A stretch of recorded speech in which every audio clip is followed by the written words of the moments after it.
Hi అండి, నమస్తే. ఈరోజు వీడియోలో మనందరికీ ఎంతో ఇష్టమైన పండగల స్పెషల్ రెసిపీ చక్కెర పొంగల్ నేర్చుకుందామండి. ఆల్రెడీ ఈ ఛానల్లో పంచదారతో చేసిన చక్కెర పొంగల్ ఉందండి. అది కాకుండా నార్మల్గా ట్రెడిషనల్గా చేసుకునే రెసిపీ అనమాట. బెల్లం పంచదార కలిపి చేస్తారు కదా, చాలా చాలా టేస్టీగా ఉంటుంది. మన అమ్మమ్మలు చేసే టేస్ట్ అయితే మీకు పక్కాగా వస్తుంది. ఈ వీడియోని చూస్తే ఫస్ట్ టైం చేసే వాళ్ళు కూడా చాలా పర్ఫెక్ట్గా చేసేయగలరు. ఈ వీడియోలో చూపించిన కొలతలు పాటించి మీరు చేయండి, తప్పకుండా మీ అందరికీ నచ్చేస్తుంది. మరి రెసిపీలోకి వెళ్ళిపోదామా? ఇక్కడ ఏదైనా కొలత కప్పు తీసుకోవాలన్నమాట. ఒక చిన్న టీ గ్లాస్ ఏదైనా తీసుకోండి. ఇక్కడ నేను మెజరింగ్ కప్పుతో 1/4 కప్పు బియ్యం అలాగే 1/4 కప్పు పెసరపప్పు తీసుకున్నానండి. రెండు కలిస్తే 1 కప్పు అవుతుంది అనమాట.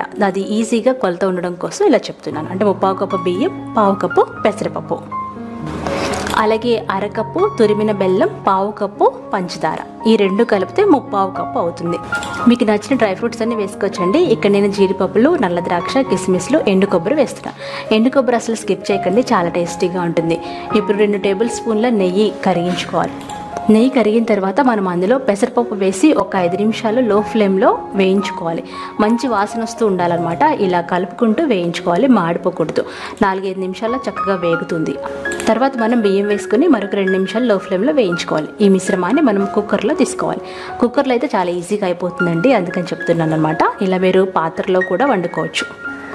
ఇప్పుడు అందులో 3 కప్పుల వాటర్ పోసుకోవాలి. 3 కప్పుల వాటర్ పోసి మీడియం ఫ్లేమ్లో పెట్టుకొని 3 విజిల్స్ వచ్చేంత వరకు ఉడికించి పక్కన పెట్టుకోండి. ఇప్పుడు మిగతా ప్రాసెస్ చూద్దాం.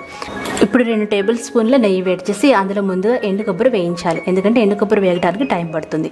అది సగం వరకు వేగిన తర్వాత జీడిపప్పులు, నల్ల ద్రాక్ష, కిస్మిస్లు వేసుకొని వేయించుకొని పక్కన పెట్టుకోండి. ఇవి దోరగా వేగాలన్నమాట, మాడిపోకూడదు. ఆ తర్వాత మనం తురిమి పెట్టుకున్న బెల్లం, పంచదార వేసేయాలి. బెల్లం అరకప్పు, పంచదార 1/4 కప్పు, మొత్తం కలిసి 1/4 కప్పు. దానికి మనం అరకప్పు నీళ్లు పోసుకోవాలి. ఈ మెజర్మెంట్స్ మీరు కరెక్ట్గా ఫాలో అవ్వండి. నీళ్లు పోసిన తర్వాత బెల్లం, పంచదార కరిగేంత వరకు వెయిట్ చేయాలి. ఇప్పుడు దీన్ని ఫిల్టర్ చేసుకుంటే నలకలు ఏమన్నా పోతాయన్నమాట. అలాగే మనం వండుకుంటున్న కడాయి కూడా ఒకసారి కడిగి ఫిల్టర్ చేసి పెట్టుకున్న బెల్లం, పంచదార మిశ్రమం వేసేసి ఇది గమ్మిగా అయ్యేంత వరకు మనం మరిగించుకోవాలి. ఈ లోపుగా మనకి బియ్యం, పెసరపప్పు చాలా బాగా ఉడుకుంటుందండి. చూడండి, మరీ ముద్దగా అయిపోకూడదు, మరీ పలుగ్గా ఉండకూడదు, పర్ఫెక్ట్గా ఉడకాలన్నమాట. అందుకని మీడియం ఫ్లేమ్లో 3 విజిల్స్ ఉడికించుకుంటే సరిపోతుంది. చూడండి, ఇప్పుడు మనకి పాకం గమ్మిగా అయ్యేంత వరకు ఉడికించాలి. హై ఫ్లేమ్లో 5 నిమిషాలు పెడితే చక్కగా గమ్మి అయిపోతుంది. మనకి ఎలాంటి కన్సిస్టెన్సీలు రావాల్సిన అవసరం లేదు. ఆ తర్వాత మనం ఉడికించి పక్కన పెట్టుకున్న అన్నం, పెసరపప్పు వేసేయాలన్నమాట. వేసేసి ఇప్పుడు హై ఫ్లేమ్లో 5 నిమిషాలు కలుపుకుంటూ ఉడికించుకోవాలి. ఈ బెల్లం పాకంలో అన్నం మిశ్రమం అనేది ఉడకాలన్నమాట. అప్పుడే మనకి అన్నానికి ఈ స్వీట్నెస్ అనేది బాగా పడుతుంది. ఇలా చక్కగా కొతుకుతామని ఉడుకుతూ ఉన్నప్పుడు డ్రై ఫ్రూట్స్ వేసేసుకోవాలి. అలాగే 4-5 టేబుల్ స్పూన్ల నెయ్యి కూడా వేసుకోవాలి. చక్కెర పొంగల్లో నెయ్యి ఎక్కువ వేస్తే చాలా టేస్టీగా ఉంటుందండి. అప్పుడప్పుడు చేసుకుంటాం కాబట్టి చక్కగా మీరు ధారాళంగా వేసుకోవచ్చు. ఇలా చక్కగా 5 నిమిషాలు మనం ఉడికించుకోవాలి. ఇప్పుడు అందులో 1 టీ స్పూన్ యాలక్కాయల పొడి వేసుకోవాలి. ఇంపార్టెంట్ వచ్చేసి చిటికెడు పచ్చకర్పూరం వేయాలి.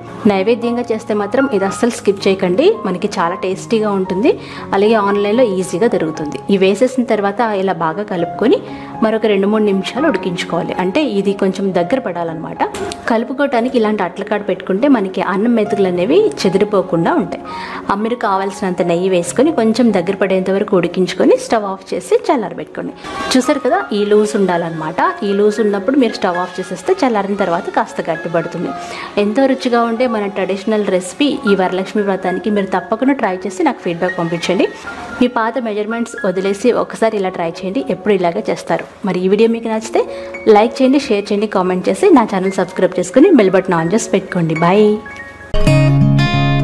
హాయ్ అండి, నమస్తే. నేను మీ లక్ష్మి. ఈరోజు వీడియోలో పంచదారతో చక్కెర పొంగల్ అండి.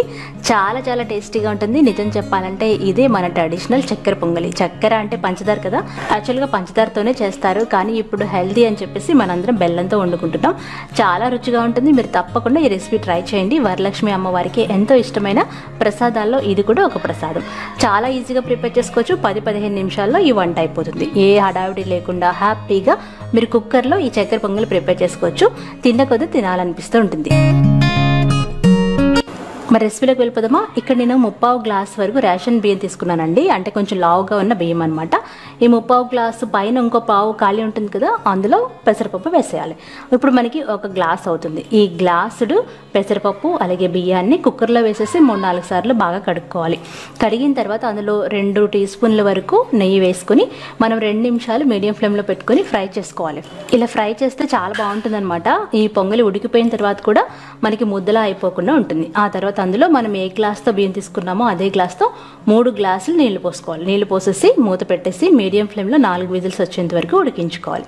4 విజిల్స్ వచ్చే లోపుగా మనం 2 టేబుల్ స్పూన్ల నెయ్యి వేడి చేసి అందులో పచ్చి కొబ్బరి ముక్కలు, జీడిపప్పులు, మీ దగ్గర ఉంటే కిస్మిస్లు, మీకు నచ్చిన డ్రై ఫ్రూట్స్ ఏవైనా వేయించుకొని పక్కన పెట్టుకోండి. చూసారు కదా, మనకి ప్రెజర్ పోయిన తర్వాత మూత తీసి చూస్తే చూడండి అన్నం పప్పు ఎంత బాగా ఉడికిందో.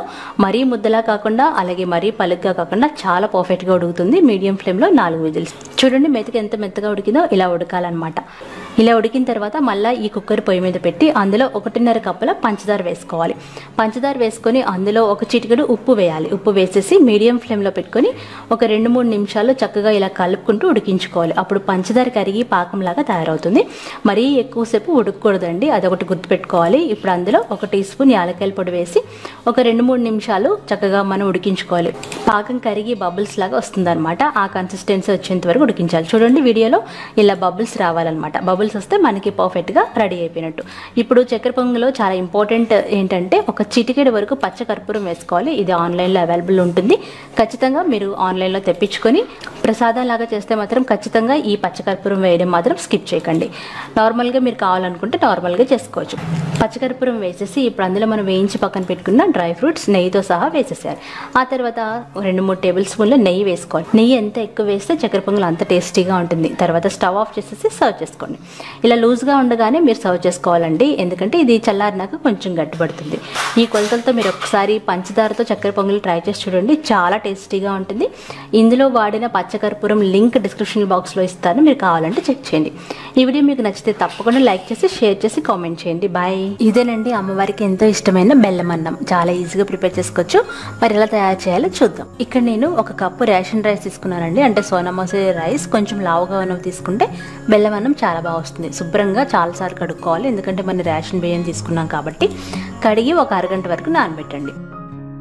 ఆ తర్వాత నేను మట్టి పాత్ర కొనానని చెప్పాను కదా, ఆ పాత్ర పొయ్యి మీద పెట్టేసి ఆ పాత్ర వేడెక్కక ముందే 2 టేబుల్ స్పూన్ల వరకు నెయ్యి వేసేయాలి. నెయ్యి వేసేసి మీడియం ఫ్లేమ్లో మాత్రమే పెట్టుకొని వండుకోవాలి. అప్పుడు మట్టి పాత్రలు పగలకుండా ఉంటాయన్నమాట. ఆ తర్వాత ఇందులో మనం కట్ చేసి పెట్టుకున్న 2-3 టేబుల్ స్పూన్ల ఎండు కొబ్బరి ముక్కలు వేసుకొని వేయించుకోవాలి. ఎండు కొబ్బరి ముక్కలు బాగా వేగాలన్నమాట. వేగిన తర్వాత కొంచెం జీడిపప్పులు, కిస్మిస్లు వేసుకోండి. మీకు నచ్చిన డ్రై ఫ్రూట్స్ ఏవైనా వేసుకోవచ్చు. వీటిని కూడా మీడియం ఫ్లేమ్లో పెట్టుకొని ఇలా కలుపుకుంటూ చక్కగా వేయించుకోవాలి. మంచి కలర్ మారాలన్నమాట. కలర్ మారిన తర్వాత తీసి పక్కన పెట్టేసుకోండి. ఇప్పుడు అందులో మనం 1 కప్పు బియ్యానికి 3 కప్పుల వరకు నీళ్లు పోసుకొని రోలింగ్ బాయిల్ చేసుకోవాలి. అంటే ముందు మనం ఎసరు పోసుకుంటున్నాం అనమాట. ఎసరు పోసుకుంటే తొందరగా ఉడుకుతుంది అన్నం. అంతేకాకుండా మనం బియ్యాన్ని కొంచెం నానబెట్టాం కాబట్టి ఇంకా తొందరగా అయిపోతుంది మన పని. ఇప్పుడు ఈ నీళ్ళు రోలింగ్ బాయిల్ అయ్యేంత వరకు మరిగించుకోవాలి. ఇలా మరిగేటప్పుడు 1 టీ స్పూన్ ఉప్పు వేస్తే మనకి చప్పగా లేకుండా ఉంటుందన్నమాట బెల్లం అన్నం. ఇలా చక్కగా రోలింగ్ బాయిల్ అయినప్పుడు మనం ఆల్రెడీ నానబెట్టి పెట్టుకున్న బియ్యాన్ని ఇలా ఈ ఎసరులో పోసుకోవాలి. చూసారు కదా, ఇలా చక్కగా నాని ఉంటాయి బియ్యం. వీటిని తీసేసి ఎసరులో వేసుకొని మీడియం ఫ్లేమ్లో పెట్టుకొని 10 నుండి 15 నిమిషాల వరకు ఉడికించుకుంటే సరిపోతుంది. అంటే ఇవి చాలా మెత్తగా ఉడకాలన్నమాట, అంతవరకు ఉడికించుకోవాలి. మూత పెట్టేసుకొని ఉడికించుకోండి. మీడియం ఫ్లేమ్లోనే పెట్టుకోండి, హై ఫ్లేమ్లో పెట్టకండి, ఎందుకంటే ఇది నేను మట్టి పాత్రలో చేస్తున్నాను కాబట్టి. చూసారు కదా, అన్నం చక్కగా ఉడికిపోయింది, బాగా ఉడుకుతుందన్నమాట. ఒకసారి మెతుకు చెక్ చేశారంటే మనకు తెలుస్తుంది. ఎప్పుడైతే అన్నం బాగా ఉడుకుతుందో అప్పుడు మనం ఏ కప్పుతో బియ్యం తీసుకున్నామో అదే కప్పుతో 1.5 కప్పుల బెల్లం వేసుకోవాలి. తురిమిన బెల్లం వేసుకోవాలి. ఇక్కడ నేను పౌడర్ ఉందండి మా ఇంట్లో, ఇక్కడ నేను బెల్లం పొడి వేస్తున్నానండి. బెల్లం పొడి వేసేసిన తర్వాత బాగా కలుపుకొని మరొక 5 నిమిషాల వరకు మీడియం ఫ్లేమ్లో ఉడికించుకుంటే బెల్లం కరిగి పాకంలాగా తయారవుతుంది అనమాట. అన్నం ఉడకకుండా మాత్రం బెల్లం వేయకూడదు, అలా వేస్తే మనకి అన్నం అనేది ఉడకదు. అందుకని అన్నం బాగా ఉడికిన తర్వాత వేయాలి. చూసారు కదా, బెల్లం పాకంలాగా తయారవుతుంది. ఇలా ఒకసారి బాగా కలపండి. బాగా కలిపితే మనకి చక్కగా దగ్గర పడుతుంది అనమాట. అన్నం చక్కగా ఈ బెల్లం పాకం అంతా పట్టి బాగుంటుంది, చాలా టేస్టీగా ఉంటుంది. ఇప్పుడు అందులో మనం వేయించి పెట్టుకున్న డ్రై ఫ్రూట్స్ వేసేయాలి. అంతేనండి. మీరు ఆఖరిగా 1 టీ స్పూన్ వరకు యాలక్కాయల పొడి, 2 టేబుల్ స్పూన్ల నెయ్యి వేసి కలిపి దీన్ని మనం చక్కగా సర్వ్ చేసుకోవచ్చు. అంతేనండి బెల్లం అన్నం. ఈ బెల్లం అన్నం మరింత రిచ్ టేస్ట్ కావాలంటే ఇందులో పాలు కూడా పోసుకుంటారు, అది కంప్లీట్గా ఆప్షనల్ అనమాట. పాలైతే కాచి చల్లారి పెట్టుకున్న పాలు 1 కప్పు వేసుకోవాలి. పాలు పోసాక మరొక 5 నిమిషాలు ఉడికించుకుంటే చాలా బాగుంటుంది అనమాట. చాలా రిచ్ టేస్ట్ వస్తుంది బెల్లం అన్నం. పాలు పోసిన తర్వాత మరొక 5 నిమిషాలు ఉడికించుకుంటే దగ్గర పడుతుంది అనమాట. ఇది కొంచెం లూజ్గా ఉండగానే దించేసుకుంటే చల్లారిన తర్వాత మరి కాస్త గట్టి పడుతుంది. అందుకని మనం 3 కప్పులు నీళ్లు పోసాము. అలాగే ఆఖరిగా 1 కప్పు వరకు కాచి చల్లార్చిన పాలు పోసాం. పాలలో కూడా కాసేపు ఉడికించుకొని దించేసి సర్వ్ చేసుకోవడమే. సూపర్ టేస్టీగా ఉంటుందండి. అంతేకాకుండా అమ్మవారికి ఎంతో ఇష్టమైన నైవేద్యం బెల్లం అన్నం. మీరు ట్రై చేసి ఫీడ్బ్యాక్ పంపించండి. బాయ్.